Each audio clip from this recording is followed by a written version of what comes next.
Hello friends, स्वागत है आपका हमारे यूट्यूब चैनल गुरमीत एकेडमी में। इस वीडियो में फ्रेंड्स मैं आपको बताऊंगा एचटेट के। आपको पता ही है कि 2000 जो 26 में जनवरी में 17-18 को एचटेट का एग्ज़ाम होने वाला है।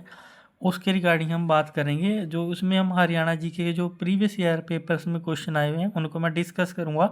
तो ये क्वेश्चन आपको ध्यान से देखने हैं ताकि ये आपकी हेल्प कर सकें। तो चलिए आज हम जो है बेसिकली 10 क्वेश्चन को डिस्कस करेंगे और मैं हर आपके लिए 10 क्वेश्चन लेके आता रहूँगा। तो आप इनको रिवीजन जरूर करते रहें। तो यहाँ पर फर्स्ट क्वेश्चन है। यहाँ पर फर्स्ट क्वेश्चन में बताया निम्नलिखित में से किसने मनोहर लाल खट्टर के मुख्यमंत्री काल में मुख्य सचिव के रूप में काम नहीं किया है। यानी कि मनोहर लाल खट्टर उस टाइम हमारे मुख्यमंत्री थे, तो उनके टाइम में सचिव के रूप में किसने काम नहीं किया। तो यहाँ पर जो सही आंसर आ जाता है वो SC चौधरी है, वो सही आंसर इसका आ जाएगा। बाकी इन्होंने सचिव के रूप में जो नीचे 3 दिए गए हैं इन्होंने कार्य किया है। उसके बाद हम नेक्स्ट पे चलते हैं आगे। नेक्स्ट पर आता है अगला क्वेश्चन जो है हमारा। उसके बाद हरियाणा लोक सेवा आयोग के प्रथम अध्यक्ष कौन थे। यानी कि हरियाणा लोक सेवा आयोग के प्रथम अध्यक्ष पूछा गया है हरियाणा पब्लिक सर्विस कमीशन के। तो इसमें आ जाएगा दरबारी लाल गुप्ता।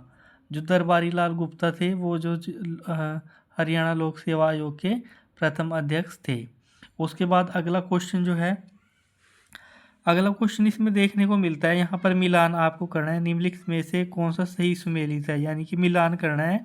यहाँ पर इधर ये दिए गए हैं किले और इधर इसके मिलान करना है। तो यहाँ पर अगर देखें तो A तथा B ठीक है। यहाँ पर जो गुजरी महल है वो हिसार में है और आराम जो कोसर है वो नारनौल में है, और ये जो है ये गलत है। ठीक है ना। तो दो ही ठीक है इसमें, गुजरी महल तो हिसार में है और आराम कोसर ये नारनौल में आपको देखने को मिलेगा। इसके बाद अगला क्वेश्चन हम देख लेते हैं। अगला क्वेश्चन में बताया गया है कि निम्नलिखित में से कौन सा वन्य जीव अभ्यारण्य शिवालिक पहाड़ियों में अवस्थित है। यानी कि इसमें आपको नेशनल पार्क से क्वेश्चन आए हुए हैं। तो इसमें आपको करना क्या है कि ये जो खोल ही रेतान अभ्यारण्य है ये जो है शिवालिक की पहाड़ियों में अवस्थित है, और जो ये दूसरे भी हैं ये भी आपको यहाँ पर याद करनी है। ठीक है ना। तो इसका खोल ही रेतान अभ्यारण्य इसका आ जाएगा। तो अगला क्वेश्चन हम देख लेते हैं। अगला क्वेश्चन है यहाँ पर अगला क्वेश्चन है पेवा पेवा अभिलेख के बारे में निम्नलिखित कथनों को पढ़िए। यानी कि यहाँ पर कथन दिए गए हैं, आपको उनको पढ़ना है और फिर उसके बाद सही आंसर का पता लगाएं। यहाँ पर देखिए इसका दोनों कथन सत्य हैं। इसका सही ऑप्शन दोनों कथन सत्य हैं। पहला है अभिलेख को गुर्जर प्रतिहार राजवंश के एक शासक ने जारी किया था। यानी कि जो पेवा अभिलेख क्या है इसको किसने जारी किया था। अभिलेख को गुर्जर प्रतिहार राजवंश के एक शासक ने जारी किया था इसको। उसके बाद अभिलेख के अनुसार पेवा घोड़े के व्यापारियों का एक प्रसिद्ध बाजार था। यानी कि यहाँ घोड़ों का व्यापार होता था पेवा में, और ये गुर्जर प्रतिहार राजवंश के एक शासक ने जारी किया था ये अभिलेख। ठीक है ना। तो इसी प्रकार से अगला क्वेश्चन हम देख लेते हैं। यहाँ पर 6 जो छठा क्वेश्चन है, इस छठे क्वेश्चन में भी आपको सर्च यहाँ पर बताया गया है सर छोटू राम के संदर्भ में निम्नलिखित में से कौन से कथन सत्य हैं।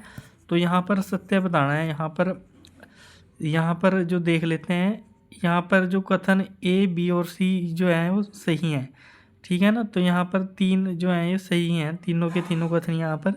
तो फर्स्ट में दिया गया है छोटू राम के संबंध में है, उन्होंने एक कांग्रेसी के रूप में अपने करियर की शुरुआत की थी। तो जो सर छोटू राम थे उन्होंने अपने करियर की शुरुआत एक कांग्रेसी नेता के रूप में की थी, और बाद में उन्होंने यूनिस्ट पार्टी की स्थापना की सदस्यता ले ली थी। यानी कि कांग्रेस में शामिल हुए थे पहले छोटू राम, उसके बाद उन्होंने यूनिस्ट पार्टी की जो थी वो सदस्यता ले ली थी। उसके बाद वे अविभाजित पंजाब की सरकार में एक मंत्री थे। यानी कि जब पंजाब विभाजित नहीं हुआ था ना, हरियाणा पंजाब में ही था तब उस टाइम पर ये मंत्री थे। तो इस प्रकार से ये क्वेश्चन जो है।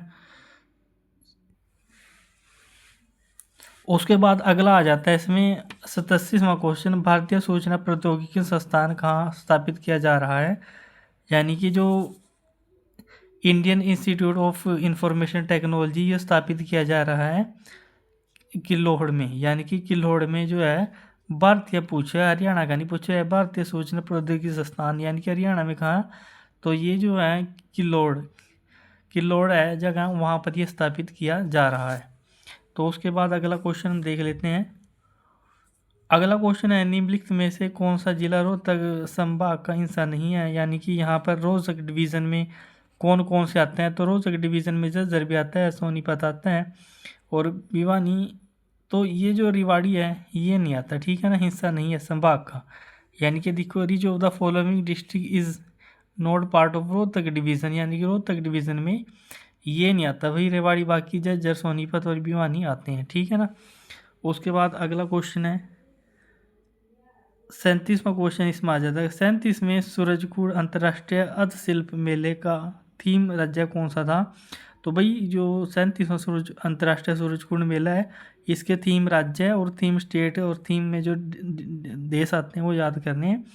यहाँ 37वें का पूछा था, सूरजकुंड अंतर्राष्ट्रीय मेले का थीम राज्य कौन था। तो यहाँ पर उसका गुजरात आ जाएगा 37वें का, ठीक है ना, गुजरात। उसके बाद अगला क्वेश्चन है यहाँ पर, हरियाणा की महिला पहलवान जिसने 2023 का अर्जुन पुरस्कार प्राप्त किया। तो हरियाणा की महिला पहलवान है, हरियाणा की महिला पहलवान जिसने 2023 का अर्जुन पुरस्कार प्राप्त किया, तो उसका नाम है अंतिम पंघाल। अंतिम पंघाल इसका नाम है, जिसने महिला पहलवान का 2023 का जीता इसने, तो अंतिम पंघाल होगा, ठीक है ना, अर्जुन पुरस्कार। तो इस प्रकार से आज के 10 प्रश्न कराए हैं। इसी प्रकार से हर रोज 10 क्वेश्चन की हरियाणा जीके की सीरीज़ लेकर आएंगे। अगर बढ़िया लगी आपको सीरीज़, अच्छी लगी तो इसको चैनल्स को जरूर सब्सक्राइब करें और वीडियो को लाइक करें। आगे ऐसे ही कंटेंट आपको मिलता रहेगा। धन्यवाद। Thank you for watching my YouTube video.